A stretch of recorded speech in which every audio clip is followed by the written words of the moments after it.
नमस्कार जी, स्वागत सत्कार अभिनंदन राम नाम जय श्री कृष्ण राधे राधे। कैसे हो? बढ़िया, स्वस्थ मस्त तंदुरुस्त। एक किताब आ चुकी है, अरविंद भास्कर सर के द्वारा लिखी गई है, आधुनिक विश्व का इतिहास। कई सारे विद्यार्थियों ने डिमांड की कि सर एक बार इस किताब का रिव्यू करिए। तो आज हम आपको इस किताब के रिव्यू के माध्यम से ये बताने वाले हैं कि जो एक किताब आई है, जो नया एडिशन आया है इसका, ये नया एडिशन किस तरह का है, क्या कमियां हैं, क्या अच्छाइयां हैं, और क्या हमें इसे पढ़ना चाहिए, इसे लेना चाहिए, या जो पहले से विश्व इतिहास की किताबें हमारे पास रखी हुई है, चाहे वो अरविंद भास्कर सर की ही क्यों ना हो, क्या हमें उसी के साथ आगे बढ़ना चाहिए।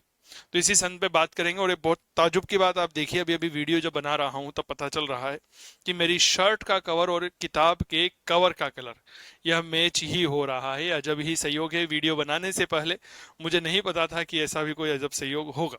चलिए, कोई बात नहीं, आइए वीडियो शुरू करते हैं। और अगर आप किसी और किताब का रिव्यू भी चाहते हैं तो कमेंट बॉक्स में कमेंट कर सकते हैं। मेरे मोबाइल नंबर 8802060952 है, आप इस पर भी संपर्क कर सकते हैं।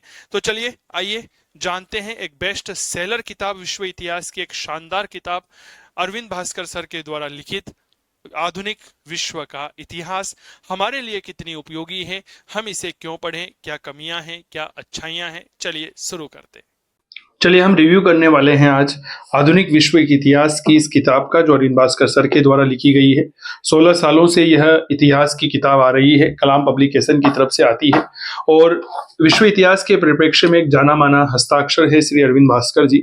इनके द्वारा कई सारी किताबें लिखी गई है, आधुनिक भारत, स्वतंत्रता संग्राम, आधुनिक भारत का राष्ट्रीय आंदोलन, विश्व इतिहास की MCQ, तो ये सारी किताबें हैं।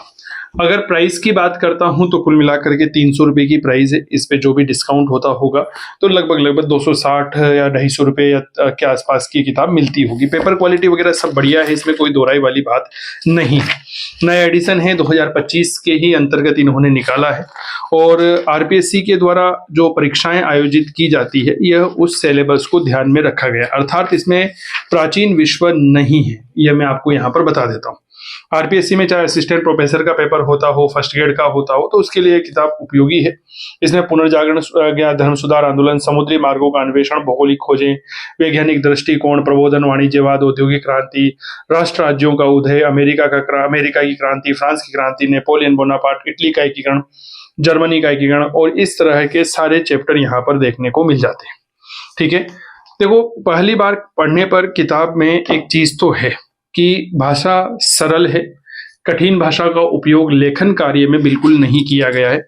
दूसरा, किताब क्या होती है? सबसे अच्छी किताब पता है कौन सी होती है? जो मेरा अनुभव कहता है, सबसे अच्छी किताब वो होती है जिसे पढ़ने में बहुत अच्छा लगे, आनंददायक लगे, रुचिकर लगे, और चीजें जो है वो हमें याद होती जाए।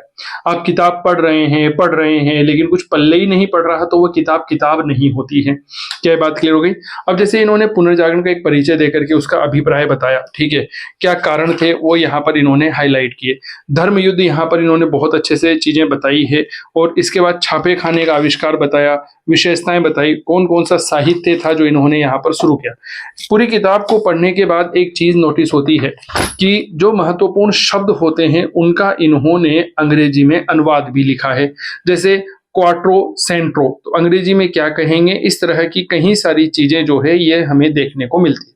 क्योंकि आजकल एग्जामिनर क्या करने लग गया, शब्दों का खेल है। अंग्रेजी भाषा के शब्दों को ट्रांसलेट किए जाते हैं तो वह तिल का तिगाड़ा हो जाता है। यहाँ पर इस तरह की समस्याएं नहीं है, क्योंकि बहुत मेहनत की गई है, सरल भाषा में है, चीजों का अंग्रेजी ट्रांसलेशन है। दूसरी, पहली बार में देखने पर ऐसा लगा कि इस किताब में त्रुटियां जो है वह बहुत कम रह सकती है, क्योंकि लेखक का एक लंबे समय का विश्व इतिहास लिखने का अनुभव है। क्लियर? इसके पहले कुछ गिनती चुनती की किताबें आया करती थी विश्व इतिहास में, अभी भी आती है, लेकिन वो काफी भारी भरकम हेवी हो जाती है, तो समस्याएं आ जाती है। ठीक है, अब एक इतिहास विषय का विद्यार्थी होने के नाते, जैसे पुनर्जागरण काल की चित्रकला, अब मैं क्या चाहता हूं कि साहब चित्रकला मुझे पुनर्जागरण काल में क्या हुआ वह एक ही जगह मिल जाए। ठीक है ना, ये चीजें अच्छी रहती है। हाँ, एक थोड़ा सा यहाँ पर सुधार किया जा सकता था, जैसे माइकल एंजेलो है तो इनको हाईलाइट किया जा सकता था, ये मेरा ऐसा सुझाव था यहाँ पर। ठीक है, और तो इससे क्या होता है, विद्यार्थी को पढ़ने में इजी रहता है। पुनर्जागरण काल का स्थापत्य, मूर्तिकला, इतालवी दर्शन क्या है, संगीत क्या है, महत्व क्या है, अब ये विद्यार्थी जो कि मान लीजिए कोई बीए का या एमए का एग्जाम देना चाहता है, उनके इस तरह के प्रश्न आते हैं तो वो ठीक रहता है, लेकिन वहाँ के विद्यार्थी तो 1 वीक सीरीज वगैरह पढ़ करके काम चला लेते हैं। कुछ अन्य महत्वपूर्ण तथ्य है, लोदी संधि हो गई आपके, कोरोलिंजियन क्या हो गया, ठीक है, ट्रैपडोर क्या हो गया, तो इस तरह की चीजें जो है यह बहुत अच्छी रहती।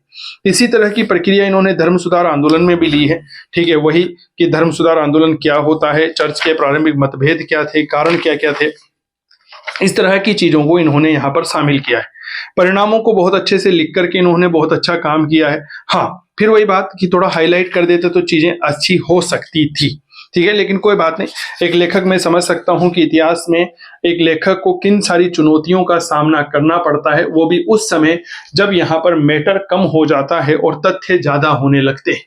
क्या ये बात क्लियर हो गई? चलिए, समुद्री मार्गों का अन्वेषण, भौगोलिक खोजें हैं, एक ठीक ठाक मैटर है, थोड़ा सा बढ़ाया जा सकता था।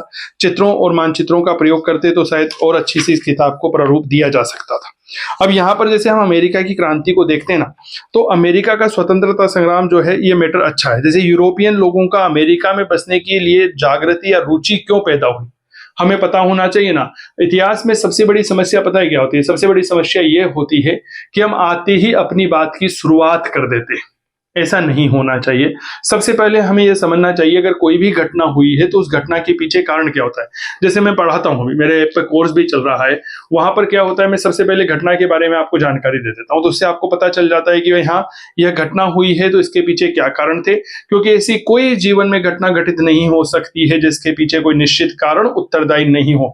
आज अगर आप यह वीडियो देख रहे हैं तो इसके पीछे एक निश्चित कारण होगा, क्या कि आप इस किताब के बारे में जानना चाहते हैं, और जैसे ही आप इस किताब के बारे में जान लेंगे यह वीडियो आपके काम का नहीं रहेगा।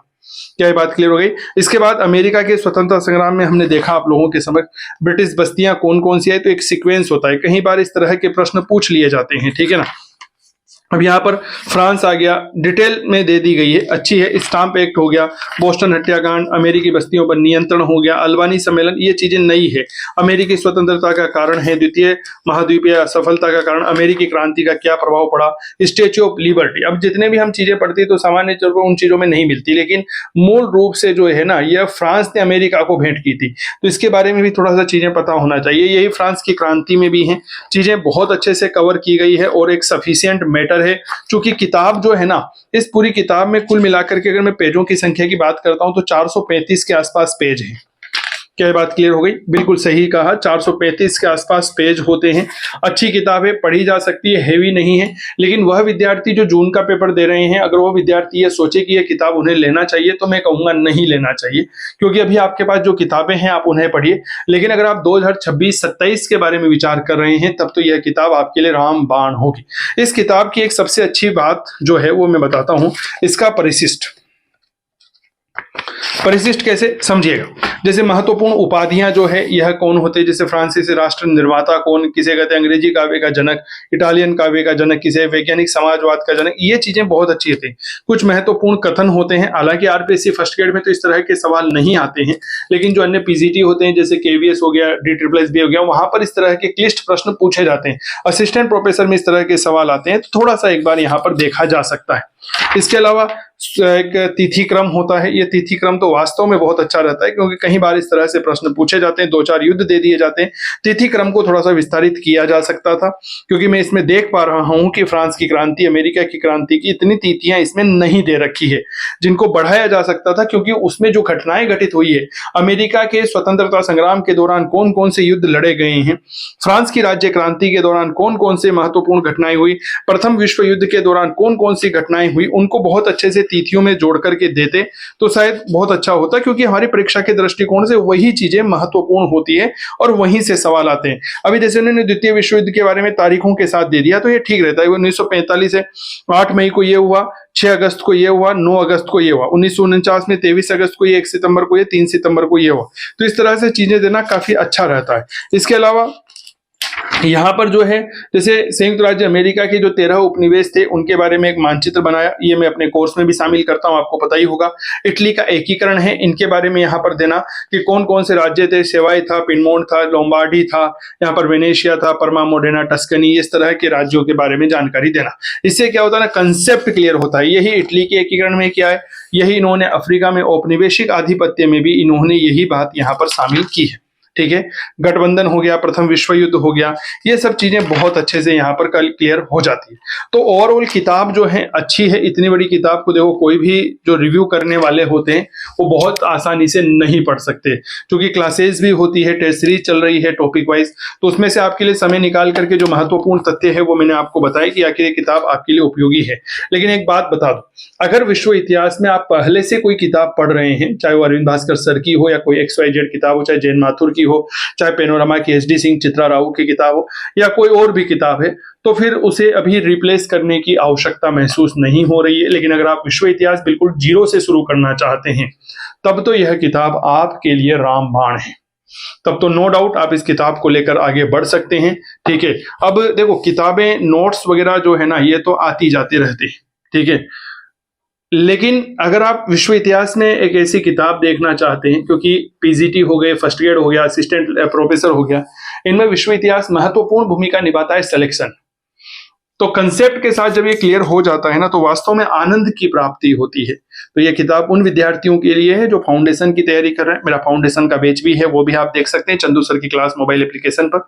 तो एक बार इसको जरूर देखें आप, बहुत आनंद आएगा, बहुत मजा आने वाला है और किताब बहुत अच्छी है, नो डाउट। शब्दों का सामंजस्य अच्छा है, सबसे बड़ी बात भाषा बेहद सरल है किताब। और देखो हम इतने बड़े लोग नहीं हो गए हैं अभी कि क्लिष्ट भाषा को समझ सके। क्या हम फर्स्ट ईयर की तैयारी कर रहे हैं, असिस्टेंट प्रोफेसर की तैयारी कर रहे हैं, तो उस तरह की कठिन भाषा को पढ़ना और समझना इतिहास के परिप्रेक्ष्य में हमारे बस की बात नहीं है। तो उस परिप्रेक्ष्य में आप इस किताब का सहारा ले सकते हैं। तो ये वीडियो कैसा लगा हमें जरूर बताइएगा। हमारा होली का ऑफर चल रहा है चंदू सर की क्लास मोबाइल एप्लीकेशन पर, जिसे आप गूगल प्ले स्टोर से डाउनलोड कर सकते हैं। 13 से लेकर 16 तारीख तक वो ऑफर रहेगा, 50% डिस्काउंट, साथ ही 3 महीने की अतिरिक्त वैधता। कोर्स सिंप्लीफिकेशन है और बहुत ही सरलीकृत रूप में आपको पढ़ाया गया है। इसका मैं पहला उदाहरण बन चुका हूं। संस्कृत शिक्षा विभाग का जो पेपर हुआ था नवंबर में, उसमें कई सारे प्रश्न डायरेक्ट आए हैं। प्राचीन भारत के 34 सवाल थे, उनमें से 30 सवाल डायरेक्ट नोट्स में से आपके मिले हैं। तो ऐप डाउनलोड करिए, कई सारी फ्री क्लासेस वहां पर उपलब्ध है, आप उनको देखिए, मूल्यांकन करिए, फिर अगर आपको पसंद आता है तो आप यहाँ पर ले सकते हैं। बहुत आभार। अगला आप कौन सी बुक का रिव्यू चाहते हैं हमें जरूर बताइएगा। जय हिंद, जय भारत, नमस्कार।